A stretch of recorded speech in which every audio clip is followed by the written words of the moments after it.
Welcome back to ಬಿಂದು Yogesh LOX Kannada. ಎಲ್ಲರೂ ಹೇಗಿದ್ದೀರಾ? ಹೋಪ್ ಎಲ್ಲರೂ ಚೆನ್ನಾಗಿದ್ದೀರಾ ಅಂದ್ಕೊಳ್ತೀನಿ. ಹಾಗೆ ನಾವು ಕೂಡ ತುಂಬಾ ಚೆನ್ನಾಗಿದ್ದೀವಿ. ಇವತ್ತು ಒಂದು ಸ್ಪೆಷಲ್ ಡೇ ಅಂತ ಕೂಡ ಹೇಳ್ಬೋದು, ಸ್ಪೆಷಲ್ ಮೂಮೆಂಟ್ ಅಂತ ಕೂಡ ಹೇಳ್ಬೋದು.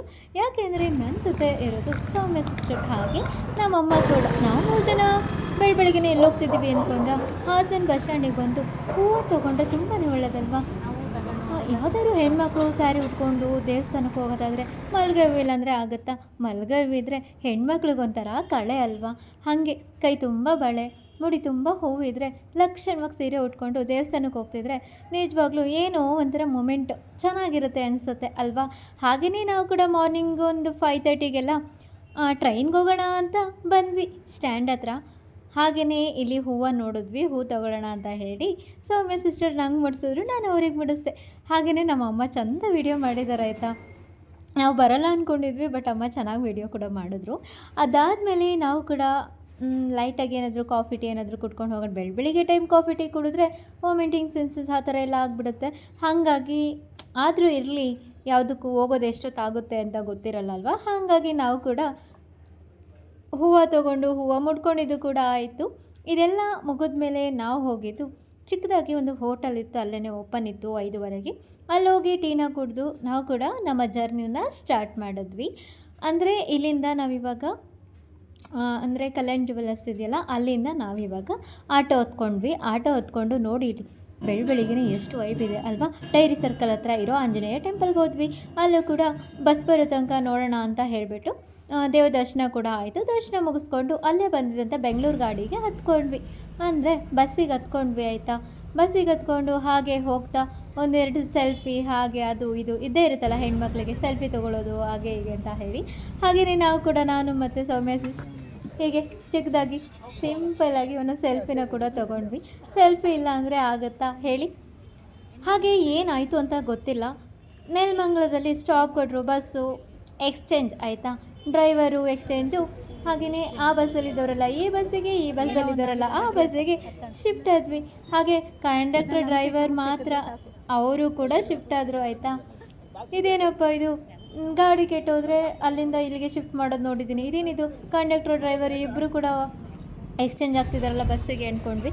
ನಮ್ಗೆ ಯಾಕೆ ಅಂತ ಹೇಳಿಬಿಟ್ಟು ನಾವು ಕೂಡ ಹೆಂಗೋ ಬೆಂಗಳೂರು ರೀಚ್ ಆದಮೇಲೆ ಇಲ್ಲಿ ಕಾಣಿಸ್ತಿರೋಂಥ ಮೆಜೆಸ್ಟಿಕ್, ಆದರೂ ತುಂಬ ಸೇಫಾಗಿರ್ಬೇಕಾಯ್ತಾ. ಯಾರೂ ಒಬ್ಬ ಗೊತ್ತಿಲ್ಲ ಆಯಿತಾ. ನಾವು ಇಲ್ಲಿ ತಾವರೆಕೆರೆ ಮಾಗಡಿ ರೋಡಲ್ಲಿರೋಂಥ ಹೊನಗನಹಟ್ಟಿ ದೇವಸ್ಥಾನಕ್ಕೆ ಹೋಗಬೇಕಾಗಿತ್ತು. ಅಲ್ಲಿ ನೋಡಿದ್ರೆ ಆಯಪ್ಪ ನಾನು ಕರ್ಕೊಂಡು ಹೋಗ್ತೀನಿ ಹಾಗೆ ಹಿಂಗೆ ಅಂತ ತುಂಬ ಮೋಸ ಮಾಡೋರು ಇರ್ತಾರೆ. 840 ರೂಪೀಸ್ ಕೇಳ್ತಿದ್ದಾರೆ ಆಯಿತಾ. ಸೊ ಕೊಡೋದು ಸೆಕೆಂಡ್ರಿ ಆಗಿರ್ಬೋದು, ಬಟ್ ನಾವು ನಂಬಿಕೆಯಿಂದ ಹೋಗೋದು ತುಂಬಾ ಇಂಪಾರ್ಟೆಂಟ್ ಆಗಿರುತ್ತೆ. ತುಂಬ ಹೆಣ್ಮಕ್ಳು ಹೋದಾಗ ಆ ಥರ ಮಾಡ್ತಾರೆ ಆಯಿತಾ. ಸೊ ಹುಷಾರಾಗಿ ನೋಡ್ಕೊಂಡು ಹೋಗಬೇಕಾಗುತ್ತೆ ಆಯಿತಾ. ಹಾಗೆಯೇ ನಮಗೆ ಇಲ್ಲಿ ಮೆಜೆಸ್ಟಿಕ್ಕಿಗೆ ಹೋದಾಗ ಅಲ್ಲಿ 242 ಬಸ್ ನಂಬರ್ ಇರುತ್ತೆ. ಅಲ್ಲಿ ಲಾಸ್ಟ್ ಪ್ಲ್ಯಾಟ್ಫಾರ್ಮಲ್ಲಿ ನಮಗೆ ಹೊನ್ನಾವ ಕ್ಷೇತ್ರಕ್ಕೆ ಹೋಗುವಂಥ ಬಸ್ ಕೂಡ ಸಿಗುತ್ತೆ. ಎನಿ ಟೈಮಲ್ಲಿ ಜನ ಇರ್ತಾರೆ. ಆ ದೇವಸ್ಥಾನಕ್ಕೆ ಹೋಗಬೇಕು ಅಂದರೆ ತುಂಬ ಜನ ಅಲ್ಲೇ ನಿಂತಿರ್ತಾರೆ ಆಯಿತಾ. ಹಾಗಾಗಿ ನಾವು ಕೂಡ ಈ ಥರ ಬಸ್ಸಿಗೆ ಹತ್ಕೊಂಡ್ವಿ. ಬಸ್ಸಿಗೆ ಹತ್ಕೊಂಡ್ಮೇಲೆ ಅಲ್ಲೂ ಕೂಡ ಯಾಕೋ ಸ್ವಲ್ಪ ಬೇಜಾರಾಗ್ತಿತ್ತು. ಇನ್ನೂ 1.5 ಗಂಟೆ ಅಥವಾ 2 ಗಂಟೆ ಟೈಮ್ ಜರ್ನಿ ಕೂಡ ಆಗುತ್ತೆ ಅಲ್ಲಿಂದ. ಹೆಜ್ಜೆಗೂ ಸ್ಟಾಪ್ ಅಲ್ವಾ ಬೆಂಗಳೂರಿಂದ. ಹಾಗಾಗಿ ನಾವು ಕೂಡ ಸಿಂಪಲಾಗಿ ಅಲ್ಲಿ ಒಂದೊಂದು ಸೆಲ್ಫಿನ ಕೂಡ ಕ್ಲಿಕ್ ಮಾಡ್ಕೊತಾ ಇದ್ವಿ. ಅಂತೂ ಇಂತೂ ನಾವು ಕೂಡ ರೀಚ್ ಆದ್ವಿ. ಅಲ್ಲಿ ರೀಚ್ ಆದರೆ ಇನ್ನು 1.5 ಕಿಲೋಮೀಟರ್ ನಡಿಬೇಕಾಗುತ್ತೆ. ಯಾರು ನಡೀತಾರೆ ಹೇಳಿ. ಹಾಗಾಗಿ ಆಟೋ ಮಾಡ್ಕೊಂಡ್ವಿ. ಆಟೋ ಅಂದರೆ ತುಂಬ ಜನ ಇರ್ತಾರೆ. ಒಂದು ಬಸ್ಸಲ್ಲಿ ಬಂದಿರೋ ಜನ ಎಲ್ಲ ಆ ದೇವಸ್ಥಾನಕ್ಕೆ ಹೋಗೋರೇ ಇದ್ದರು. ಹಾಗಾಗಿ ಎಲ್ಲ ರಶ್ ಆಯಿತು ಅಂತ ಹೇಳಿ ಒಮಿನಿ ಕಾರ್ ಅವರು ಕೂಡ ಬಂದರು. ಒಮಿನಿ ಕಾರ್ ಅಂದರೆ ನನಗೇನೋ ಒಂಥರ ಫಿಲ್ಲ, ಮನೇಲೂ ಅದೇ ಇದೆಯಲ್ಲ. ಸೊ ಹಾಗಾಗಿ ನನಗೆ ತುಂಬಾ ಇಷ್ಟ ಆಗುತ್ತೆ. ಹಾಗಾಗಿ ಒಮಿನಿ ಕಾರಲ್ಲೇ ನಾವು ಕೂಡ ಹೋದ್ವಿ. ಜಸ್ಟ್ 20 ರೂಪೀಸ್ ತೊಗೋತಾರೆ ಒಬ್ಬರಿಗೆ ಆ ದೇವಸ್ಥಾನಕ್ಕೆ. ಈ ರೋಡು ಸ್ವಲ್ಪ ಸರಿ ಮಾಡ್ತಿದ್ದಾರೆ ಆಯಿತಾ. ಬಟ್ ಕಾರಲ್ಲಿ ಬಂದರೆ ಗೊತ್ತಾಗುತ್ತೋ ಗೊತ್ತಿಲ್ವೋ ನನಗಂತೂ ಗೊತ್ತಿಲ್ಲ. ಬಟ್ ಹೆವಿ ಟ್ರಾಫಿಕ್ ಇರೋದ್ರಿಂದ ಹೋಗೋದು ಸ್ವಲ್ಪ ಕಷ್ಟ ಆಗುತ್ತೆ. ಬಟ್ ನಾವು ಹೋಗಿ ಟೈಮಿಂಗ್ಸ್ ಪಕ್ಕ ಕರೆಕ್ಟಾಗಿತ್ತು. ಹೋದ ತಕ್ಷಣ ನಮಗೆ ಬೆಳಗ್ಗೆಯಿಂದ ಏನೂ ತಿಂದಿರಲಿಲ್ಲ. ಹಾಗಾಗಿ ಇದೇನೇ ದೇವಸ್ಥಾನ. ಸ್ವಲ್ಪ ಚರ್ಮುರಿ ಅಲ್ಲೆಲ್ಲ ಸುತ್ತಮುತ್ತ ತಿಂಡಿ ಮಾಡೋರು ಈರುಳ್ಳಿ ಬೆಳ್ಳುಳ್ಳಿನ ಹಾಕಲ್ಲ ಆ ದೇವಸ್ಥಾನಕ್ಕೆ ಅಂತ ಹೇಳಿ ಹೋಗ್ತಾರೆ ಅಂತ ಹೇಳಿ ಏನೂ ಹಾಕೋದಿಲ್ಲ. ಹಾಗಾಗಿ ನಾವು ಲೈಟಾಗಿ ಈ ಥರ ಡ್ರೈ ಏನಂತಾರೆ ಇದಕ್ಕೆ, ಪೂರಿಗೆ ಏನೂ ಇರಲಿಲ್ಲ ಆಯಿತಾ. ಅಂದರೆ ಬರೀ ಟೊಮೆಟೊ ಕ್ಯಾರೆಟ್ ಇಷ್ಟು ಹಾಕಿದವರು, ಜಾಸ್ತಿ ಏನು ಹಾಕಿರಲಿಲ್ಲ ಮಸಾಲೆ ಎಲ್ಲ. ಸರಿ ಇರಲಿ ಅಂತ ಹೇಳಿಬಿಟ್ಟು ಚರ್ಮುರಿನ ಕೂಡ ತಿಂದ್ವಿ. ಇದಾದಮೇಲೆ ನಾವು ಮತ್ತು ವಾಶ್ ಮಾಡಿಕೊಂಡು ಟೆಂಪಲ್ ಒಳಗಡೆ ಹೋದ್ವಿ. ನಾಗನಹಟ್ಟಿಯಲ್ಲಿ ಕಾರ್ಯ ಕೂಡ ಪ್ರಾರಂಭ ಆಯಿತು.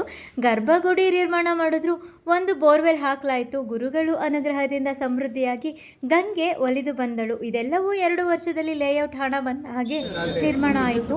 ನಂತರ ಜೋಶಿಯವರು ಯೋಚನೆ ಕೂಡ ಮಾಡಿದ್ದು, ಹೀಗೆ ಈ ವನಗನಹಟ್ಟಿಯಲ್ಲಿ ರಾಯರ ಬೃಂದಾವನ ಸ್ಥಾಪನೆ ಮಾಡಿದರೆ ಖರ್ಚು ವೆಚ್ಚ ನಿಭಾಯಿಸಲು ಕೂಡ ಮತ್ತು ಸಾಲದ ಕೂಪದಲ್ಲಿ ಬೀಳುವ ಪ್ರಮೇಯ ಬರ್ಬೋದು. ಈಗಿನ ಈ ವಾತಾವರಣಕ್ಕೆ ಗರ್ಭಗುಡಿಯಲ್ಲಿ ಒಂದು ರಾಯರ ಫೋಟೋ ಇಟ್ಟು ಪೂಜೆ ಮಾಡೋಣ, ಮುಂದೆ ಯಾವಾಗಲಾದರೂ ಬೃಂದಾವನ ಸ್ಥಾಪಿಸೋಣ ಎಂದು ನಿರ್ಧಾರ ಮಾಡಿದರು ಆ ಜೋಶಿಯವರು. ಆದರೆ ದಿನಾಂಕ 23/10/2015 ಶುಕ್ರವಾರ ವಿಜಯದಶಮಿಯಂದು ಸ್ಥಳ ಶುದ್ಧಿಗಾಗಿ ಹೋಮ ಯಜ್ಞ ಯಾಗಾದಿ ಮಾಡಲು ನಿರ್ಧರಿಸಿದರು. ಆ ದಿನ ರಾತ್ರಿ ಸ್ವಪ್ನದಲ್ಲಿ ನರಸಿಂಹಾಚಾರ್ಯ ಜೋಶಿಯವರಿಗೆ ಶ್ರೀ ರಾಘವೇಂದ್ರ ಸ್ವಾಮಿಗಳು ದರ್ಶನ ಕೊಟ್ಟರು. ದಿನಾಂಕ 22/10/2015 ಗುರುವಾರ ಬೆಳಗಿನ ಜಾವ ಸ್ವಪ್ನದಲ್ಲಿ ಮಂತ್ರಾಲಯ ರಾಯರ ಬೃಂದಾವನ ಅಲ್ಲಿ ಸಮಸ್ತ ಭಕ್ತಜನ ವೃಂದ ರಾಯರು ಜೋಶಿಯವರ ಕೈಯಲ್ಲಿ ಈ ಸೇವೆ ಮಾಡಿಸಲು ನಿನ್ನನ್ನು ಕರೆಸಿದ್ದೇನೆ. ಮಠಕ್ಕೆ ಹೊನ್ನವ ಮಂತ್ರಾಲಯ ಮಂದಿರ ಎಂದು ನಾಮಕರಣ ಮಾಡು, ಪಂಚಮುಖಿ ಆಂಜನೇಯನನ್ನು ಸ್ಥಾಪಿಸು ಎಂದು ಕೂಡ ಹೇಳಿದರು. ಅದನ್ನು ಮರೆತು ನರಸಿಂಹಾಚಾರ್ಯ ಜೋಶಿಯವರು ಅಹಂಕಾರದಿಂದ ಪ್ರತಿದಿನ ಸ್ವಪ್ನ ಬೀಳುತ್ತಾ ಇರುತ್ತೆ ಎಂದು ಉದಾಸೀನ ಮಾಡಿ ಮರುದಿನ ದಿನಾಂಕ 23/10/15 ವಿಜಯದಶಮಿ ಶುಕ್ರವಾರದಂದು ಹೋಮ ಮಾಡಿದ್ರು. ಯಜ್ಞಕುಂಡದಲ್ಲಿ ಪೂರ್ಣಾಹುತಿ ಸಮಯದಲ್ಲಿ ಆ ಭಗವಂತ ಪ್ರತ್ಯಕ್ಷ ಆಗಿತ್ತು. ಪ್ರಥಮವಾಗಿ ಮೂಷಿಕ ವಾಹನ ಸಹಿತ ವಿನಾಯಕ, ನಂತರ ತತ್ಕ್ಷಣದಲ್ಲಿಯೇ ಶ್ರೀರಾಯರ ಮನೆಯ ದೇವರಾದ ಶ್ರೀನಿವಾಸ ದೇವರು ಕುದುರೆಯ ರೂಪದಲ್ಲಿ, ರಾಯರು ಕಾಮಧೇನು ಅಂದರೆ ಹಸುವಿನ ರೂಪದಲ್ಲಿ, ಅಯಗ್ರೀವ ಕಾಮಧೇನು ಪ್ರತ್ಯಕ್ಷವಾದರು. ಯಾವ ಯುಗದಲ್ಲಿ ಈ ಸ್ಥಳದಲ್ಲಿ ದೇವತೆಯ ಸಂಚಾರವಾಗಿದೆಯೋ, ಋಷಿಮುನಿಗಳು ತಪಸ್ಸು ಮಾಡಿದ್ದಾರೋ ಯಾವುದು ತಿಳಿಯದು. ಗುರುಗಳು ಹೇಳಿದ ರೀತಿಯಲ್ಲಿ ಬೃಂದಾವನ ಆಂಜನೇಯನನ್ನು ಸ್ಥಾಪಿಸು, ಅವರು ಹೇಳಿದಂತೆ ಕಾಯಿ ಸಂಕಲ್ಪ ಮಾಡಿಸು ಎಂದು ಪಂಡಿತರು ಹಿರಿಯರು ಹೇಳಿದರು. ಅದೇ ರೀತಿ 21/1/2018 ರಾಯರ ಬೃಂದಾವನ ಪಂಚಮುಖಿ ಆಂಜನೇಯ ಪ್ರತಿಷ್ಠಾಪನೆ ಕೂಡ ಆಯಿತು. ರಾಯರ ಅಪ್ಪಣೆಯ ಪ್ರಕಾರ ಕಾಯಿ ಸಂಕಲ್ಪ ಸೇವೆ ಪ್ರಾರಂಭ ಆಯಿತು. ನರಸಿಂಹಾಚಾರ್ಯ ಜೋಶಿಯವರು ರಾಯರು ಹೇಳಿದಂತೆ ಒಂದು ದೇವರು ಸಮಸ್ತ ಭಕ್ತರ ಕೈಯಲ್ಲಿ ಕಾಯಿ ಕಟ್ಟಿಸಿ ಪ್ರಣತಿ ಬೆಳಗಿಸುತ್ತಿದ್ದಾರೆ. ಬಂದ ಭಕ್ತರ ಕಷ್ಟ ಪರಿಹಾರಕ್ಕಾಗಿ ಕಾಯಿ ಕಟ್ಟಿಸಿ ಪ್ರಣತಿ ಹಚ್ಚಿಸಿ ಸೇವೆ ಮಾಡಲು ಹೇಳು, ಕರ್ಮ ದಹನ ಆಗುತ್ತೆ. ಯಾರು ಕಾಯಿ ಕಟ್ಟಿ ನಿಷ್ಠೆಯಿಂದ ಸೇವೆ ಮಾಡುವರೋ ಅಂತಹ ಭಕ್ತರ ಕಷ್ಟ ಪರಿಹಾರ ಮಾಡಿ ಅವರು ಕೇಳಿದ ಇಷ್ಟಾರ್ಥಗಳನ್ನು ಶ್ರೀಹರಿ ಪರಿಹಾರ ಮಾಡುತ್ತಾರೆ. ಯಾರು ಕಾಯಿ ಕಟ್ಟಿ ಅಂದರೆ 9 ವಾರ ಎಂದರೆ ಒಂದು ಮಗು ತಾಯಿಯ ಗರ್ಭದಲ್ಲಿ ನವಮಾಸವನ್ನು ಪೂರೈಸಿ ತನ್ನ ಪೂರ್ವಜನ್ಮದ ಕರ್ಮಾನುಸಾರ ತನ್ನ ಜೀವನ ಭವಿಷ್ಯವನ್ನು ಹೊತ್ತು ಭೂಸ್ಪರ್ಶ ಮಾಡುತ್ತದೆಯೋ ಅದೇ ರೀತಿ ನಮ್ಮ ಕರ್ಮದ ಗಂಟು ಕೂಡ 9 ವಾರದ ಮೇಲ್ಪಟ್ಟು ಸೇವೆ ಮಾಡುವುದು. ನಮ್ಮ ಕರ್ಮವನ್ನು ಕಟ್ಟಿದ ಕಾಯಿಗೆ ಪ್ರಣತಿ ರೂಪದಲ್ಲಿ ಪ್ರತಿ ವಾರ ದೀಪವನ್ನು ಹಚ್ಚಿ ಸೇವೆ ಮಾಡುವುದು ನಮ್ಮ ಸಮಸ್ತ ದೋಷ ಕರ್ಮ ದಹನ ಕೂಡ ಆಗುತ್ತೆ. ನಮ್ಮ ಕೈಯಿಂದಲೇ ನಮ್ಮ ಕರ್ಮ ದಹನ ಪ್ರತಿ ವಾರ ಹಚ್ಚುವ ಪ್ರಣತಿಯಿಂದ ನಾವು ಯಜ್ಞ ಮಾಡಿದಷ್ಟು ಶಕ್ತಿ ಬರುತ್ತೆ. ಕಾಯಿ ಸಂಕಲ್ಪ ಹೇಗೆ ಮಾಡಬೇಕು? 16 ವಾರ, 18 ವಾರ, 21 ವಾರ.